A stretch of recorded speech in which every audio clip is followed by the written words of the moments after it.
Fala pessoal, eu me chamo Alexandre Furlan Brás, estamos iniciando mais um Never Give Up podcast, onde nós compartilhamos sempre histórias de empreendedorismo, resiliência e propósito. No episódio de hoje, eu vou chamar um cara muito especial, mas antes eu gostaria de falar uma coisa. 75% de vocês eu sei que assistem os episódios, mas não se inscrevem. Então eu gostaria de pedir encarecidamente, se inscrevam e compartilhem os conteúdos para a gente disseminar essas informações tão relevantes e esse conhecimento. A gente fala muito de empreendedorismo aqui no canal, mas existem muitas pessoas que são os famosos intraempreendedores, né, que atuam como empreendedores mesmo nas grandes empresas. E é justamente por isso que eu convidei esse grande cara, Arthur, pai de gêmeas e um meninão, grande parceiro e amigo. Muito obrigado pela sua presença. É um prazer ter aqui para compartilhar várias histórias aí no Never Give Up.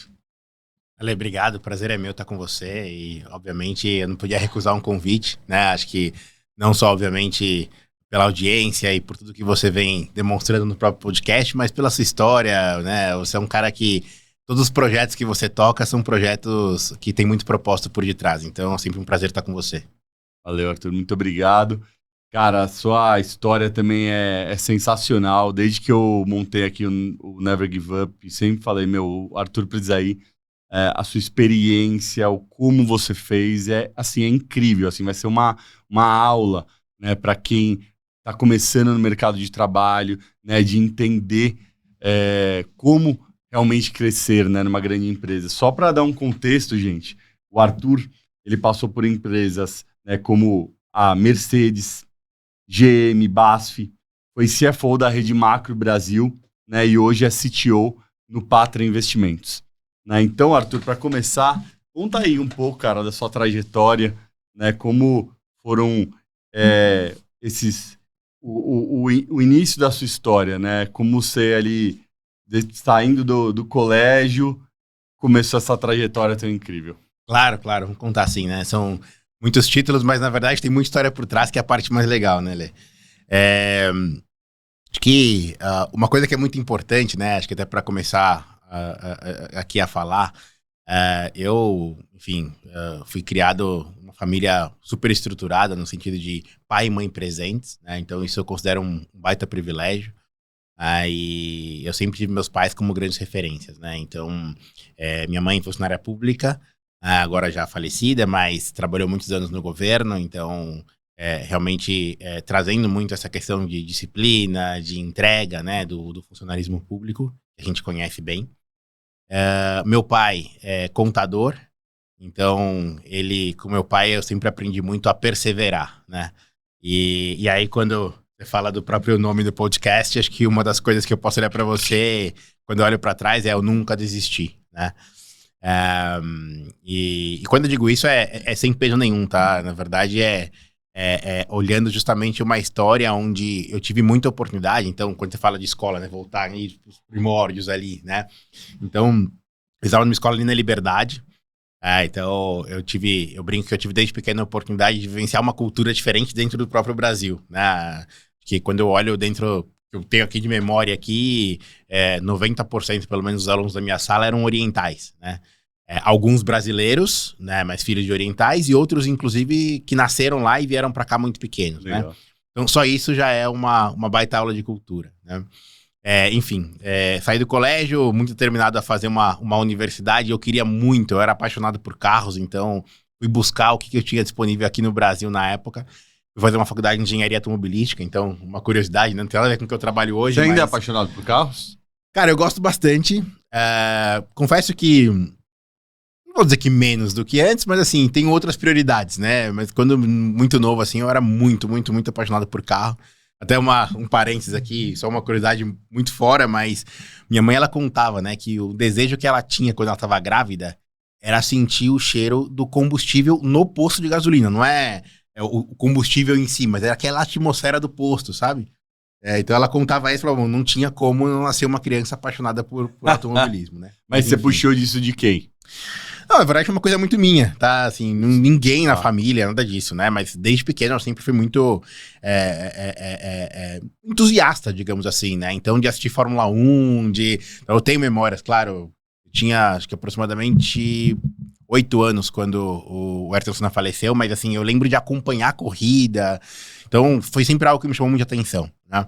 E aí, claro, obviamente, quando chegou naquele momento, né, da vida ali, que a gente já tem que tomar uma escolha, que é um momento cedo até, né, bastante precoce ali para os jovens, eu sempre converso muito hoje, acompanho e procuro orientá-los, né, porque é um momento super complexo, né, da vida ali, de escolher, falar assim, poxa, pensar uma profissão para frente. Hoje, claro, eu até costumo dizer, tem um peso muito menor, que assim, acho que até com as informações, o que a gente tem, bom, a gente artificial não se fale, mas você consegue hoje fazer um curso, ter uma boa formação e depois ir direcionando para outros caminhos. Sim. Algumas carreiras, claro, né? Mas de qualquer maneira é um momento bem cedo para tomar decisão. Mas enfim, para não me alongar muito aqui e responder a sua pergunta, eu, quando estava nesse momento, decidi fazer a faculdade em automobilismo. Então fui buscar, na época a FEI era a faculdade que tinha o curso disponível aqui no Brasil. Escolhi, aí passou um primeiro ponto ali que já foi convencer meus pais de que valia a pena fazer engenharia, né? Porque no primeiro momento, quando eu lembro muito claro, assim, eu conversei com eles, a primeira reação foi, filho, mas engenharia é muito saturado. O que você vai fazer? Não, puxa, pensa bem e tal e tudo mais. E falou, não, mas calma, vocês estão pensando em engenharia civil. E que também, assim, uma baita área, tá? Inclusive, mas na época, pra eles, era assim, não, mas que vai fazer o quê? Imagina. Quando eu falei, não, eu quero fazer engenharia automobilística. Então, eu tive que apresentar a faculdade, de mostrar, pra realmente convencê-los, porque era um investimento também a ser feito, né?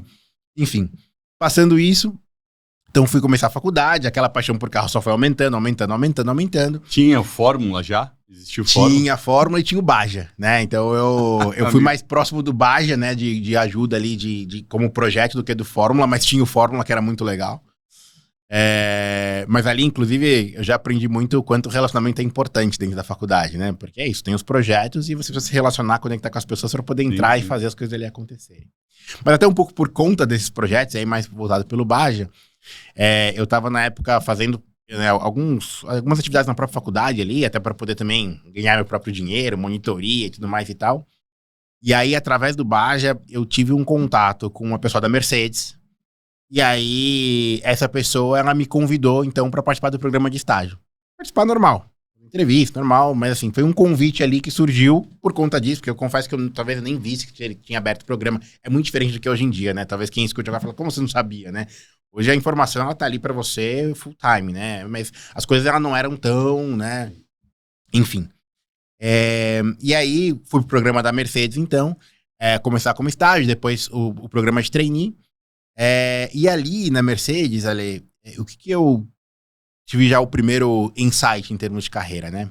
Primeiro que eu falei, puxa, no Brasil a carreira técnica eu vou ter como um desafio até a questão de crescimento, né? E quando você olha, eu falo assim, né, com maior admiração, né, do mundo, de ver engenheiros, amigos que fizeram faculdade comigo, que estão ali perseverando na área técnica, fazendo desenvolvimento e tudo mais e tal.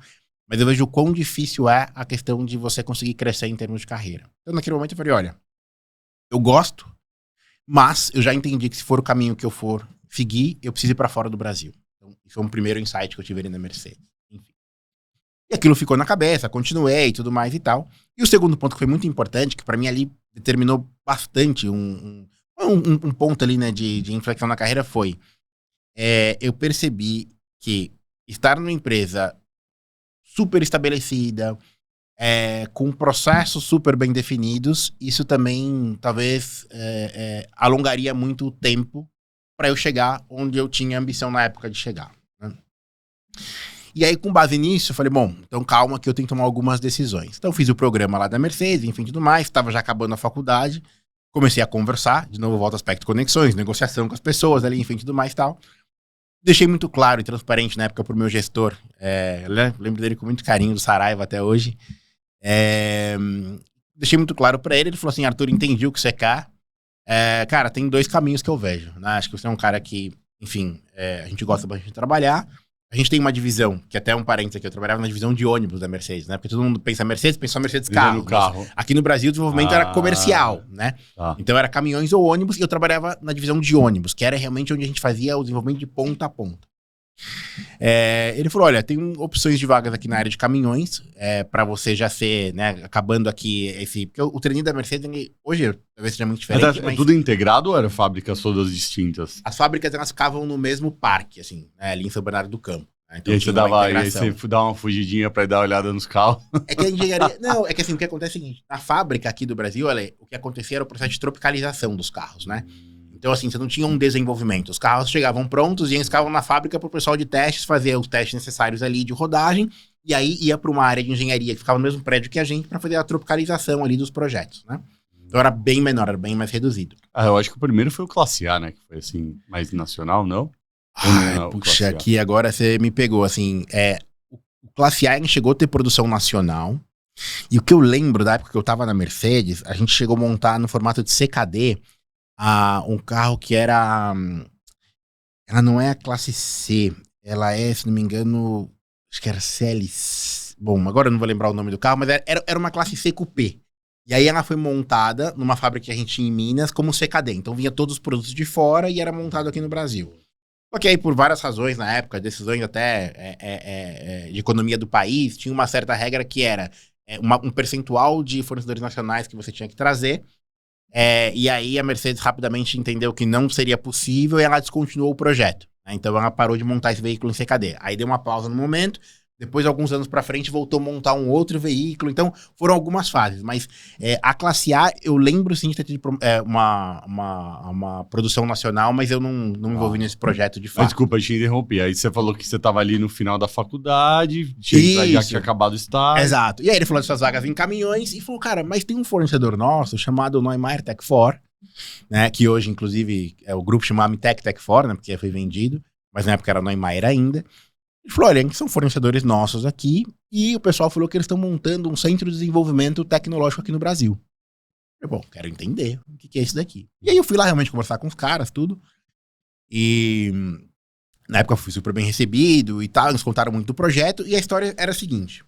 Então, eles forneciam aqui no Brasil elementos de fixação para roda, então porco e parafuso, vamos falar numa linguagem mais simples. Então, porco e parafuso para carros, porém o grupo, globalmente, ele tinha sistemas de transmissão, sistemas de motores, enfim, que ele vendia para vários players no mundo inteiro. E aí eles jogaram o seguinte, falaram, primeiro, tinham 2 pontos. Primeiro, o mercado América do Sul a ser explorado, e mais do que isso, pensar em fazer desenvolvimento de produtos no Brasil, porque na época eles olharam e falaram, bom, a gente tem uma mão de obra aqui que sai mais barato do que na Europa.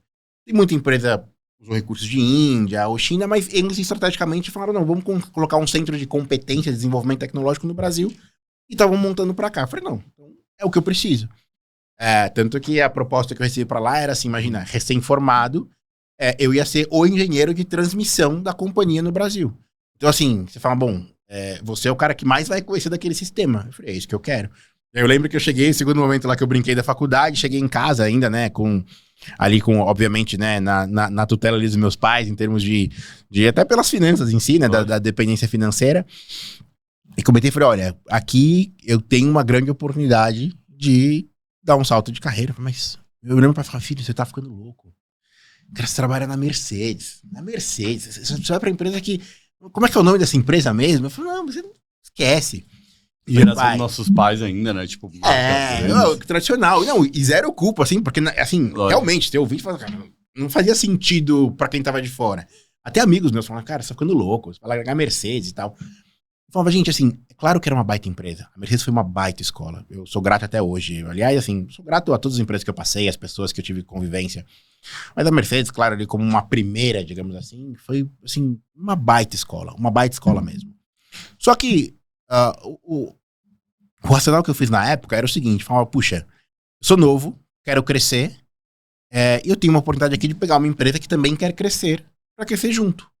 Quando você ficar na Mercedes, eu via caras ali que estavam do meu lado, engenheiros muito competentes, há 25 anos, fazendo as mesmas coisas.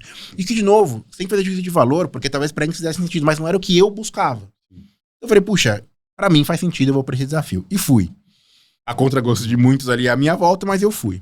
E foi ótimo, assim, foram 2 anos e meio ali no MR Tech For, muito intensos, né? Então, até falando rapidamente ali, não só eu comecei a desenvolver projetos para a Europa, porque era isso, né? Tinham clientes fora. Como eu tive a oportunidade de morar na Alemanha por conta da MR Tech For em 2010, eu fui lá fazer uma especialização em gestão de projetos e liderar alguns...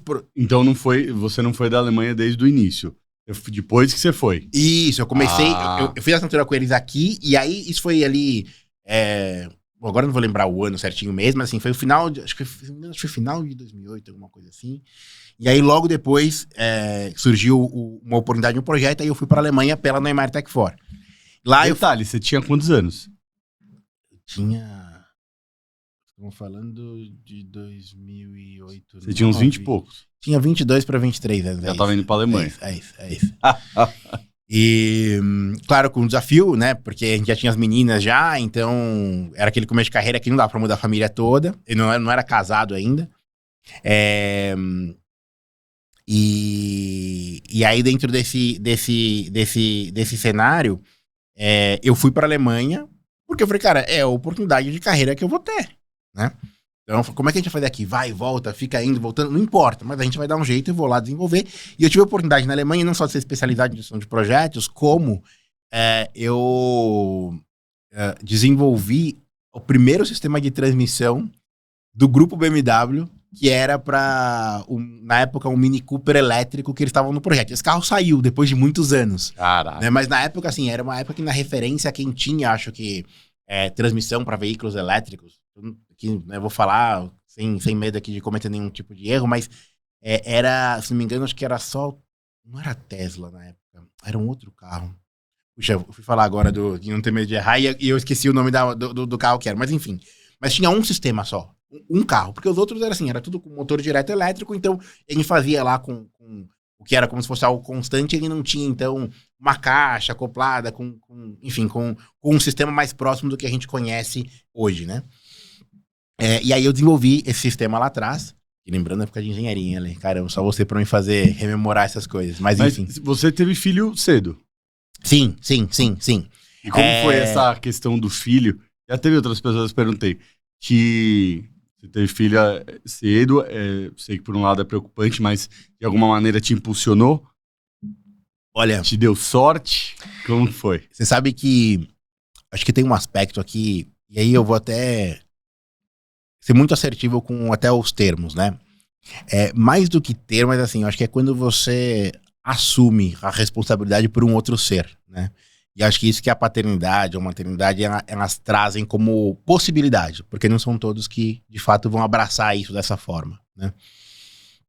E eu falo que, de fato, assim, ao abraçar isso, Ale, não é que foi foco, mas assim, cara, é quase que a gasolina azul, como brincam, né? A gasolina de avião, assim, que é pura motivação total.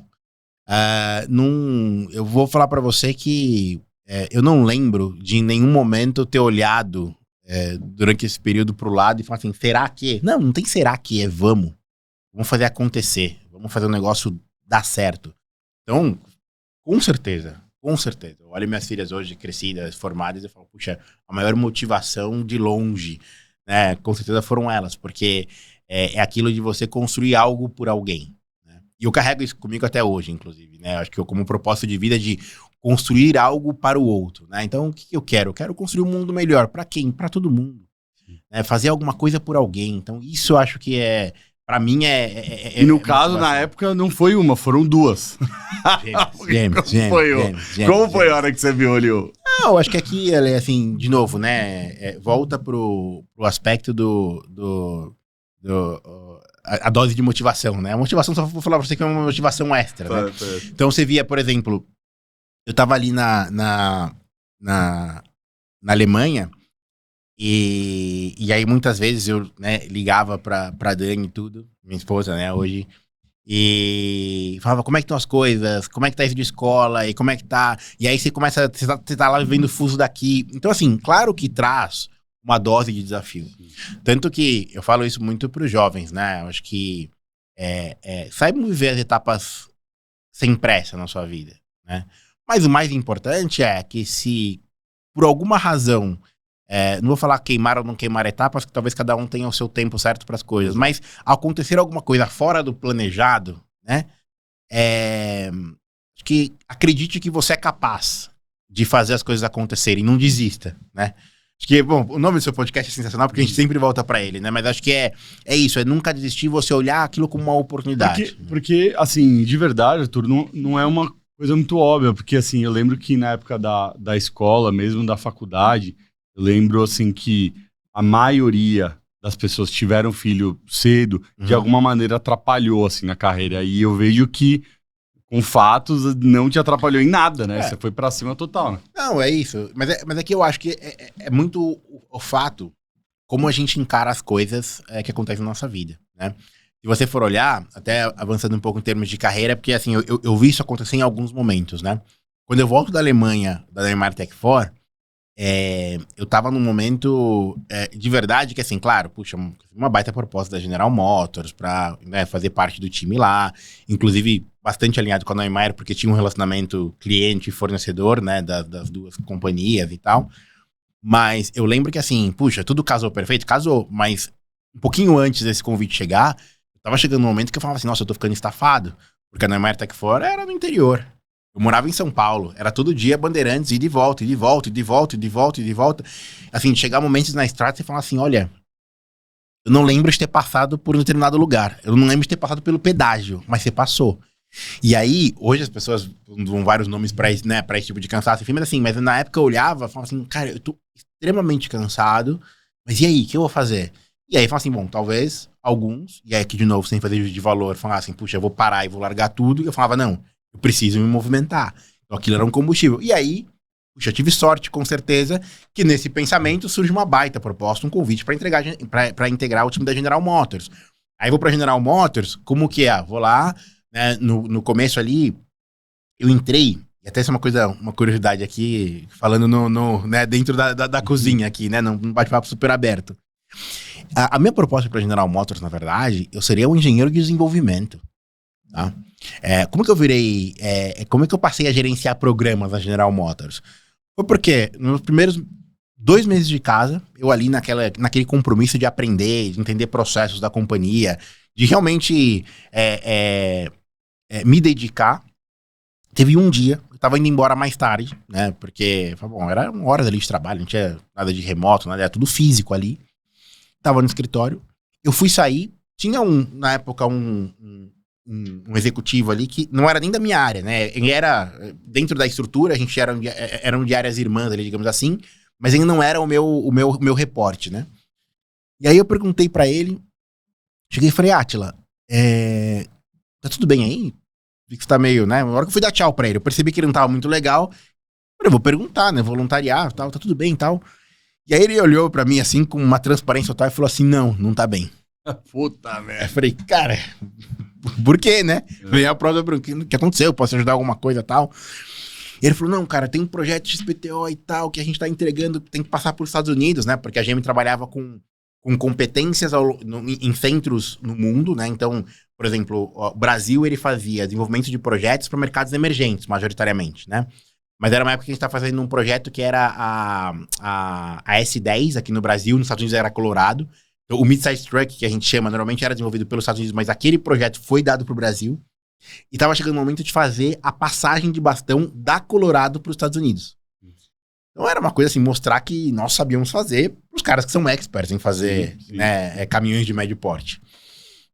E aí ele falou, cara, então, deu tudo errado aqui e tal, a gente tá falando de um processo da transmissão do veículo, e aí a gente rodou análise na Índia, precisa apresentar amanhã, e eu não consegui fazer nada, então tá complicado. Aí eu falei, puxa, será que... Aí quando eu falei, será que? Ele falou, não, mas você trabalhava com transmissão na Neumeier, né? Eu falei, sim. Eu falei, cara, talvez você possa me ajudar, vem cá. Ó, isso aqui, dá uma olhada nisso.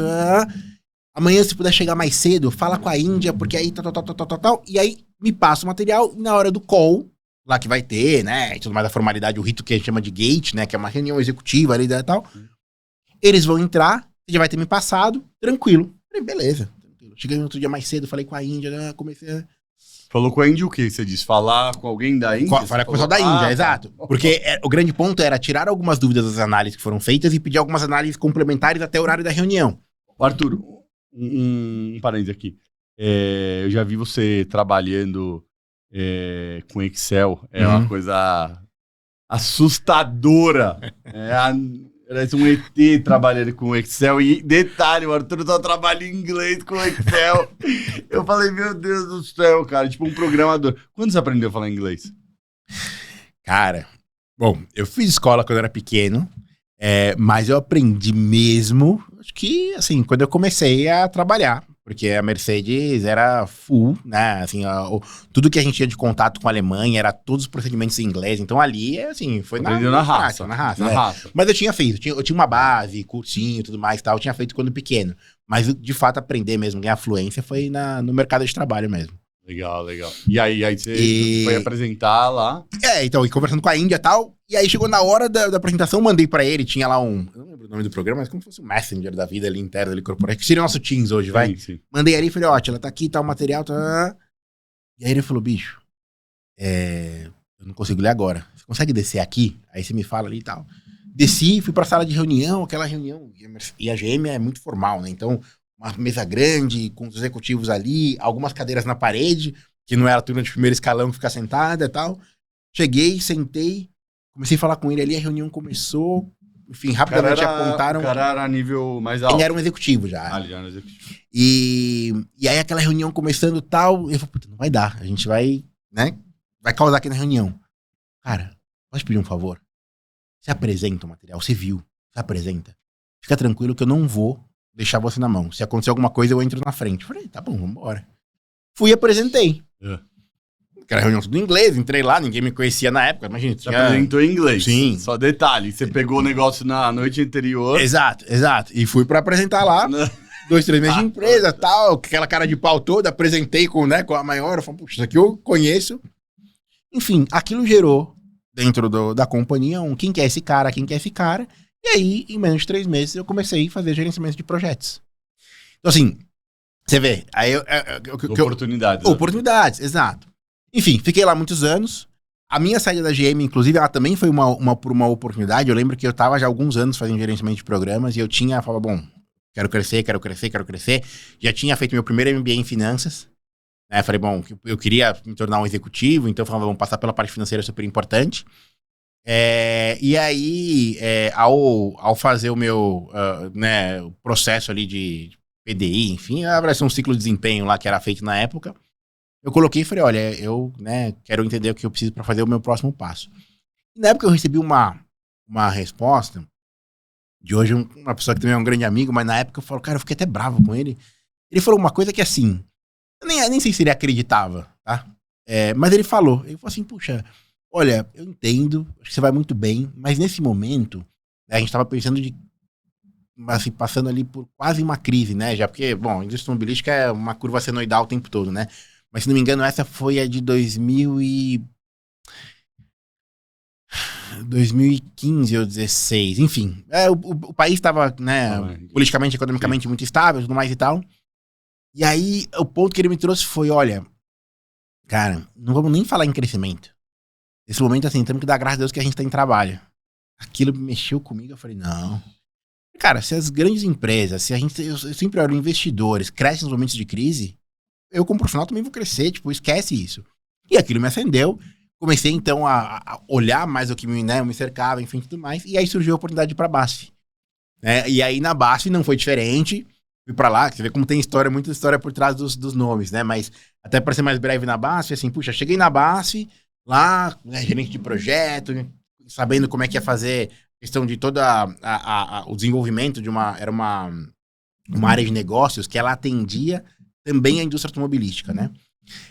Então era uma divisão que tinha fábrica produtiva, porque na base normalmente o pessoal vende matéria-prima, mas essa divisão vendia unidade. Então ela tinha produção de matéria-prima, depois mandava para Guaratinguetá, produzia produto para entregar para os clientes, enfim, tudo mais.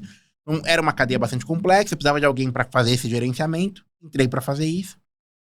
Passado alguns meses ali, mudamos de liderança, né? Então, na verdade, assim, eu fui contratado por uma pessoa. Enquanto estava no processo de assinatura, acho que a pessoa pediu para sair, não fiquei sabendo. Cheguei no meu primeiro dia lá, integração e tal. Aí era uma integração longa na BASF, né? E aí depois falaram assim, os seus gestores vêm aqui almoçar com vocês, depois vocês vão para a área direto.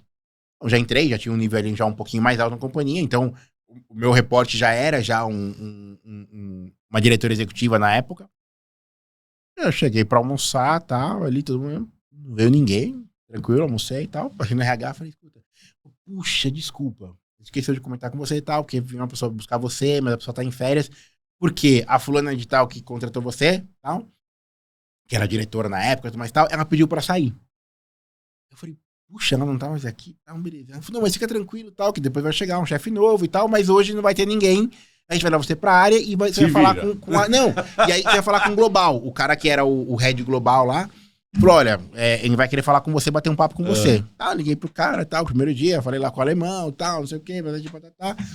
Ele falou, fica tranquilo, não mudou nada, né? A gente participou do processo, ele tinha me entrevistado também e tal. Eu falei, vambora. Ô, Arthur, e tudo muito incompatível ali. Sempre você tá lá nos cargos, sempre sua idade. Tipo, não tinha uma galera da sua idade. Não, assim, não. Eu sempre fui o mais novo por onde eu passei. Assim, acho que agora eu tô ficando mais velho, né, Lé? Agora já tá regularizando mais. Por exemplo, na base, você entrou como qual cargo lá?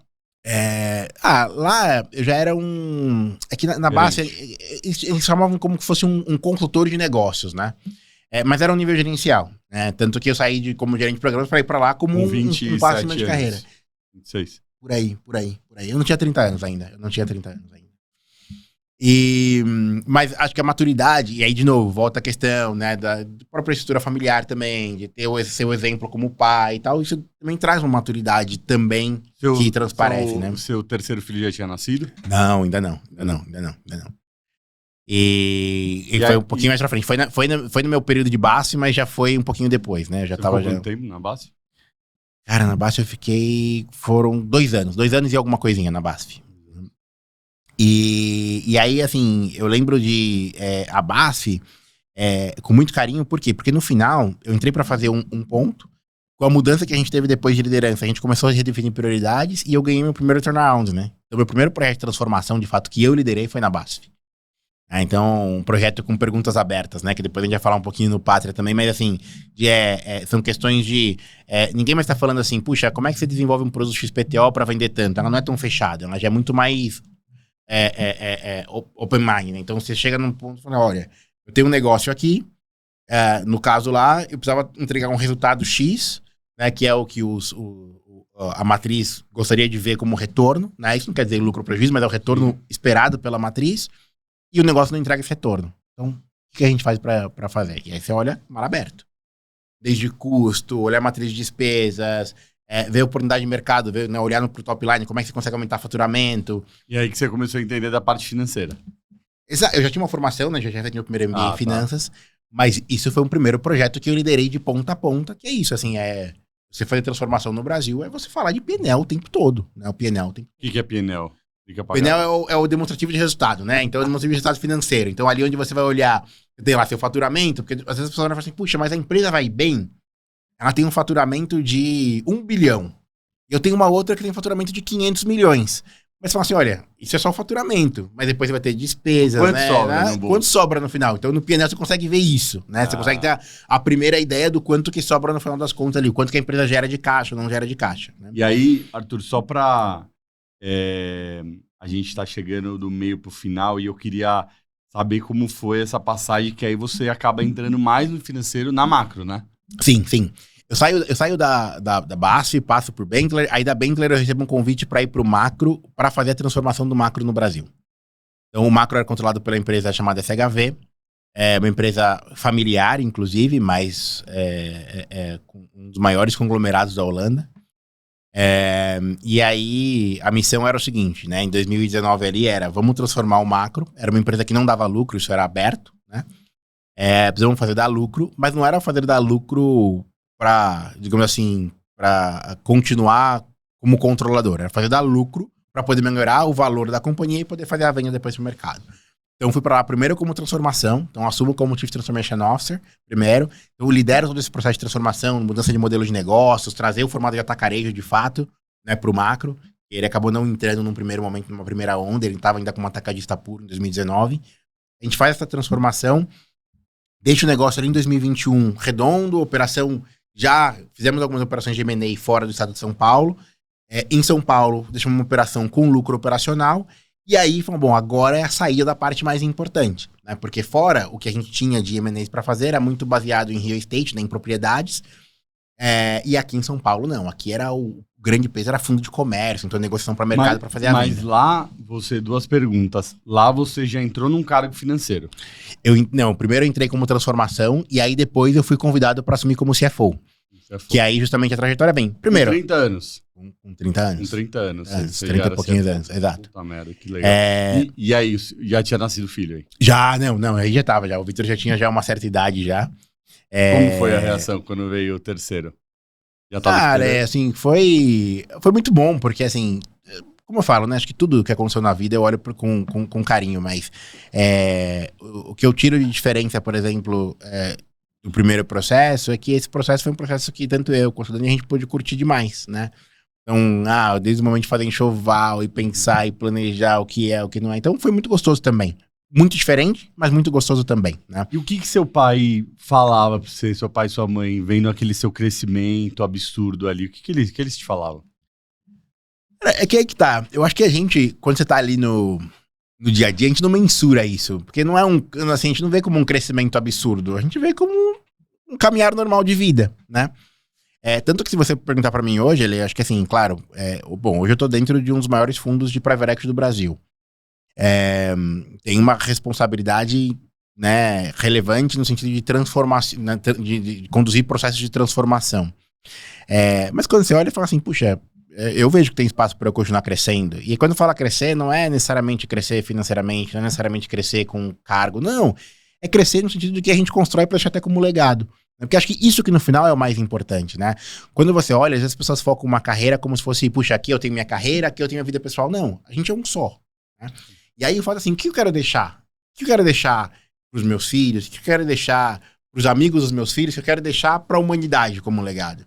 E aí, nessa proporção que eu olho e falo assim, puxa, sempre tem caminho pra crescer, sempre tem caminho pra entregar. Então assim, hoje eu falo assim, puxa, claro, acho que se for olhar pros padrões, em termos de carreira, eu cresci rapidamente. Mas a verdade isso não é perene, isso é um estado, né?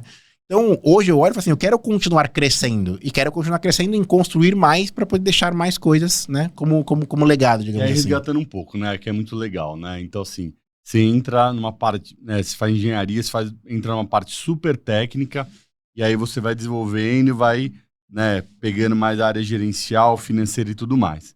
Eu lembro muito, né, do presidente da Bayer, quando eu conheci ele, em uma premiação lá em 2011. O Theo Vanderloo? Exatamente. Gente boa pra caramba. E eu perguntei pra ele, cara, eu falei, chega aqui, né? Tinha 20 anos, né? Como você conseguiu chegar nesse cargo, né? Tipo, de uma empresa alemã ainda. Ele falou, cara, Ale, eu consegui porque eu consegui lidar com o cara mais filha da mãe do mundo até o cara mais gente boa, né?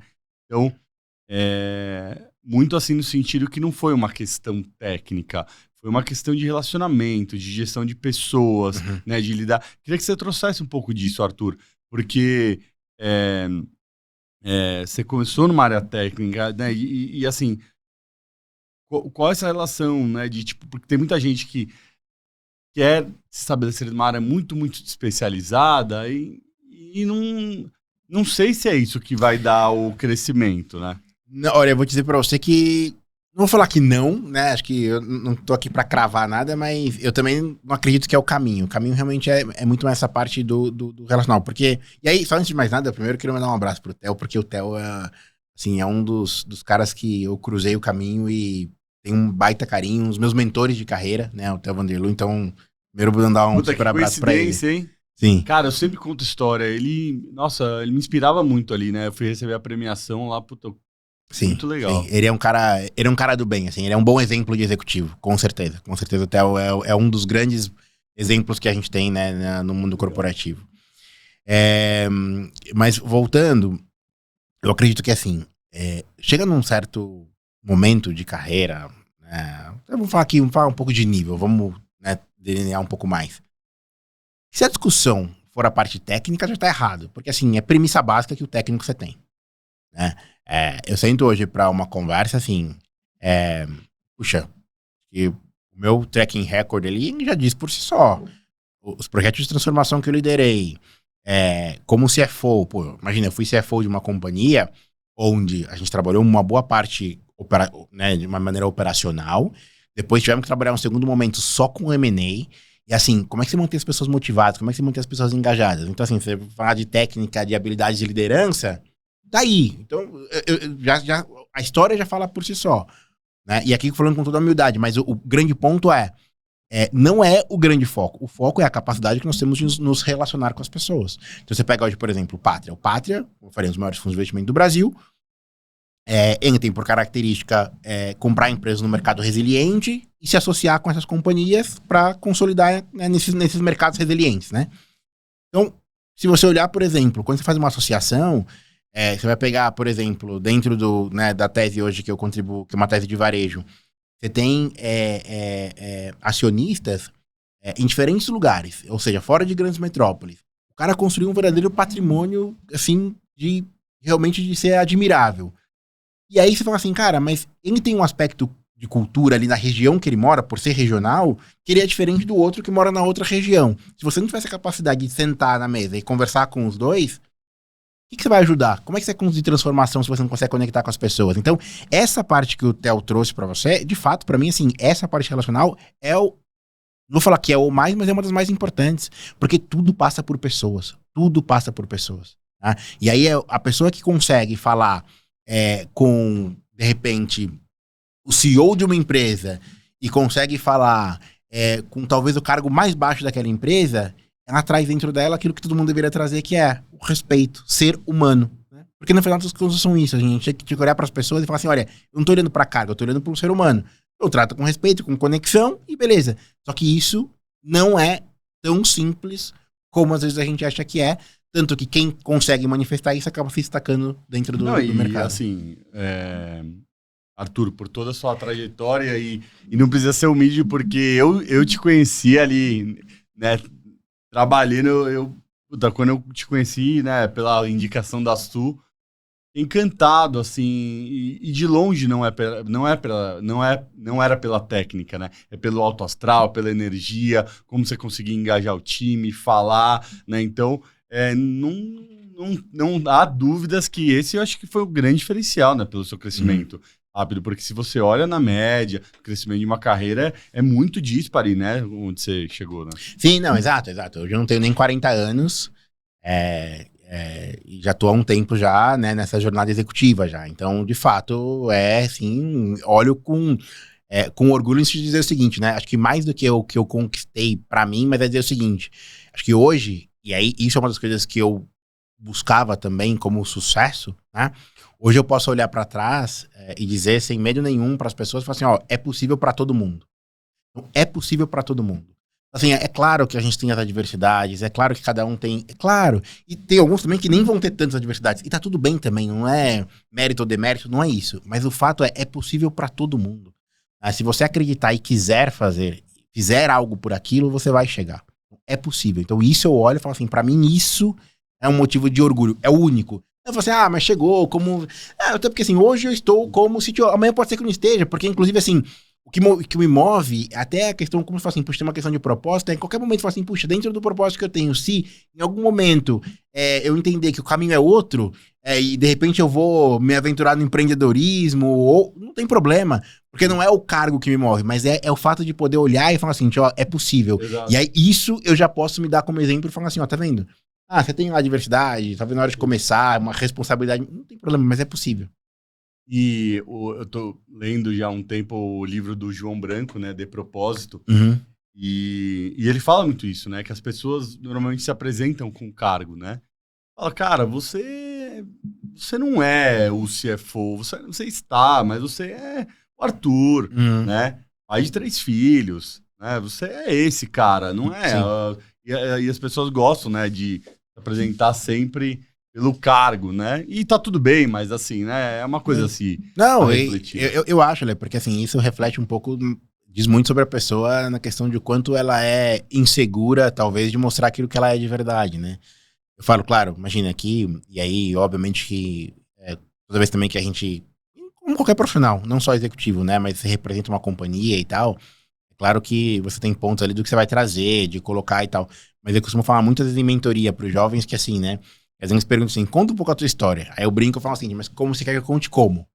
Porque assim, é claro que tem sempre... eu sempre vou pelo lado positivo, isso claro. Mas eu consigo olhar e conectar minha trajetória para falar assim, olha, tudo foi muito bem estruturado, né? E eu tenho condições de continuar. Mas eu falo, mas se você quisesse, o que você tá querendo buscar é falar assim, puxa, será que eu consigo? Eu falo, pô, eu vou te contar as partes mais engraçadas e mais legais de tudo, que foram aqueles desafios que não aparecem num currículo, que não aparecem em nenhum momento, porque assim, é aquela coisa que ficou, mas que é legal para muitas vezes esses jovens poderem conectar e falar assim, olha, tá vendo? Ah, então você não é aquele cara que tava lá quando você tinha 10 anos de idade, já pegou o computador e sabia a faculdade que você ia fazer, e já entrou na faculdade e criou. Não, não. Então, assim, porque senão a gente começa a vender hoje uma ideia de mundo que, assim, né? Parece que, olha, você só vai conquistar as coisas se você acordar 4h55, fizer tal coisa, tal, e aí você começa a criar padrões. Não é isso. É claro que, assim, se você quiser conquistar alguma coisa, e não importa o que seja, se é material ou não material, supõe-se que você fica parado esperando o tempo passar. Até pode, coisa, né? até pode, mas talvez ela vai demorar muito tempo pra acontecer, enfim. Mas o fato é assim, como é que você trabalha por isso, né? Então, é claro que tem um esforço, mas o fato é possível, é possível. Arthur, você tem um momento aqui do programa que eu gosto muito de falar da resiliência, né? Uhum. Qual o momento que um dos sejam engraçados ou engraçados barra tristes, né? Que você quase desistiu, mas aí você não desistiu, deu a volta por cima. Vamos tomar uma história aí pra gente desse. Cara, eu tinha quase ter desistido. Naquele momento deu uma balançada.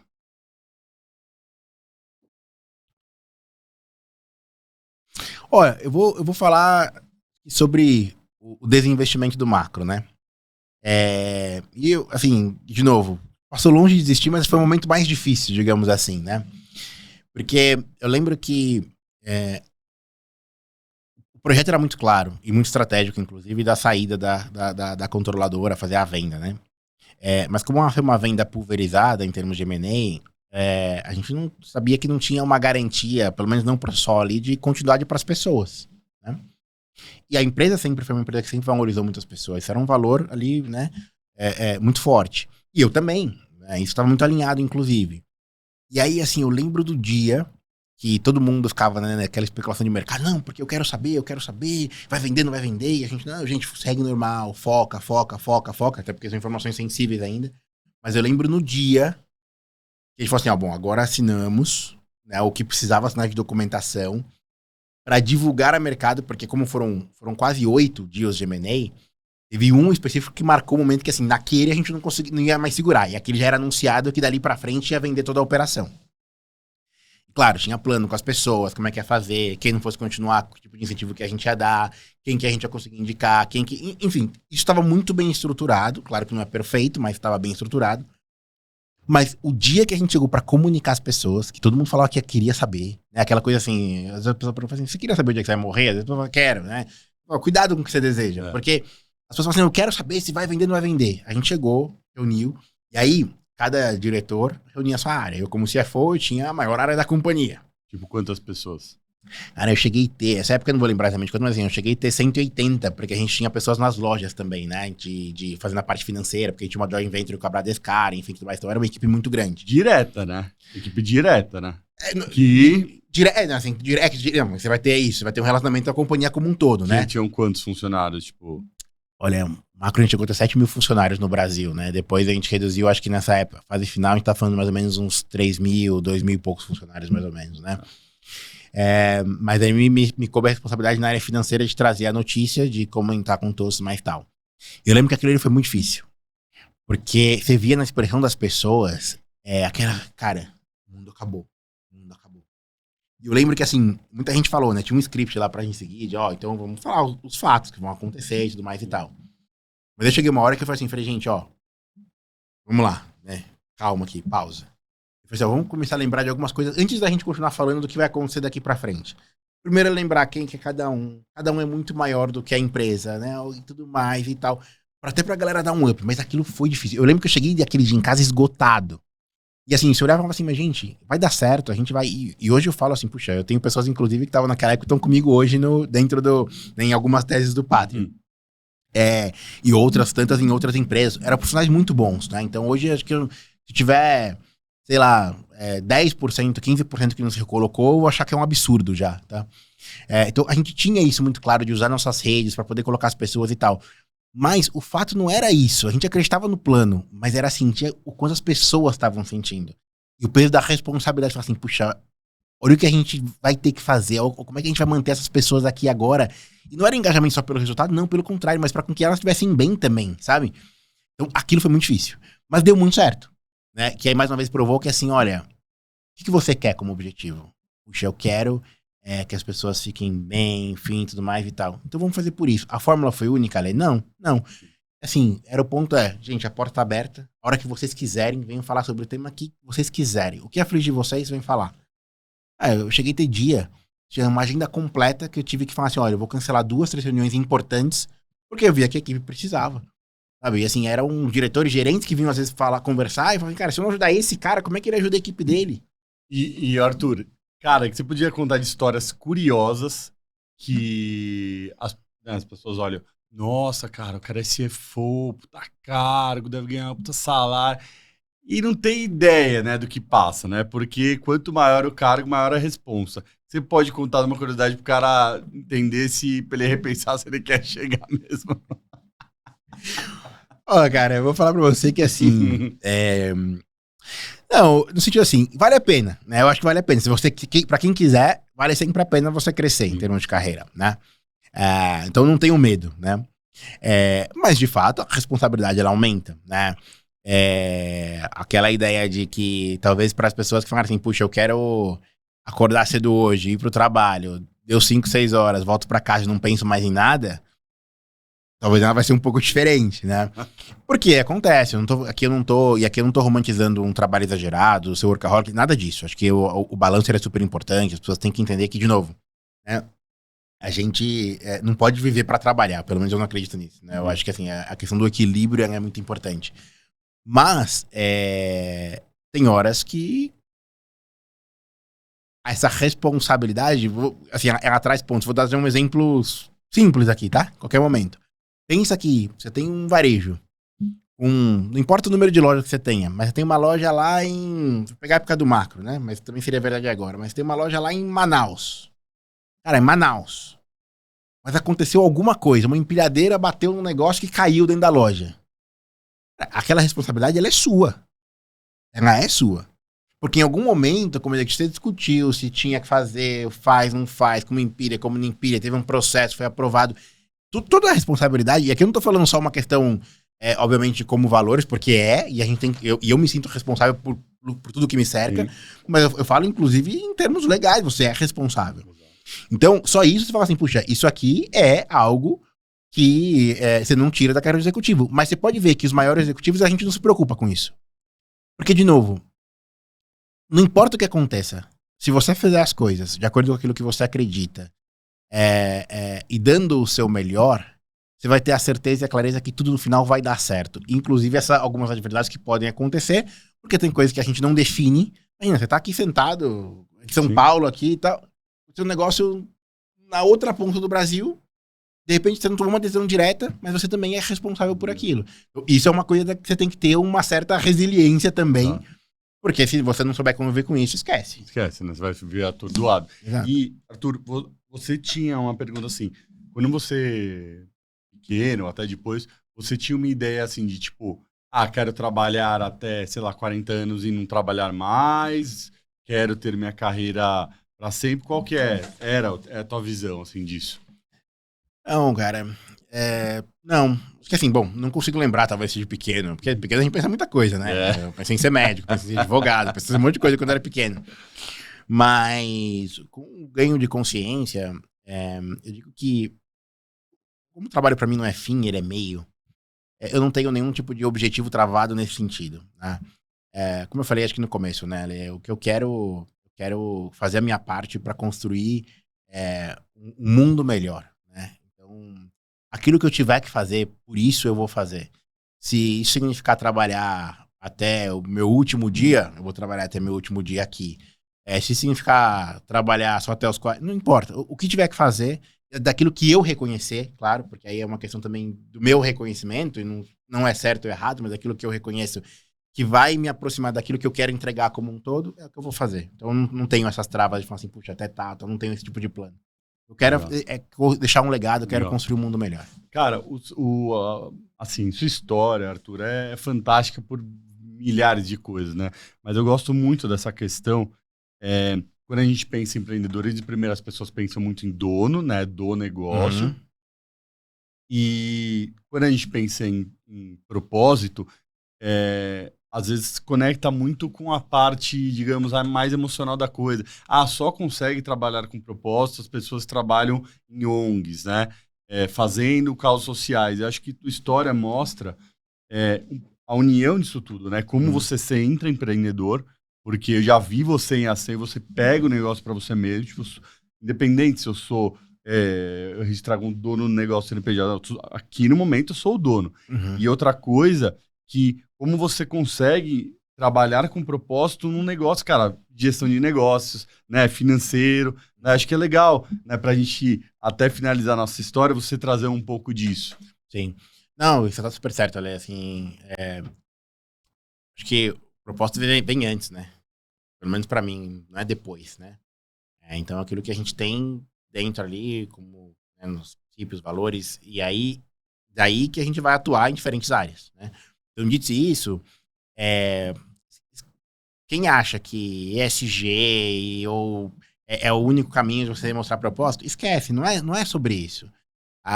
O grande aspecto é assim, o tema para mim do propósito no mundo corporativo, né, ele é muito pautado no como, né? Assim, tudo dá para fazer, né? Dentro, obviamente, né, do que é legal, tudo dá para fazer. Mas o como é o que vai dizer, muitas vezes, qual o propósito que você tem. Porque você fala assim, cara, eu consigo fazer, já fiz na carreira já mais de uma vez. Empresa dobrar o faturamento. Eu consigo fazer, tranquilo. Assim como tantos outros profissionais também conseguem fazer.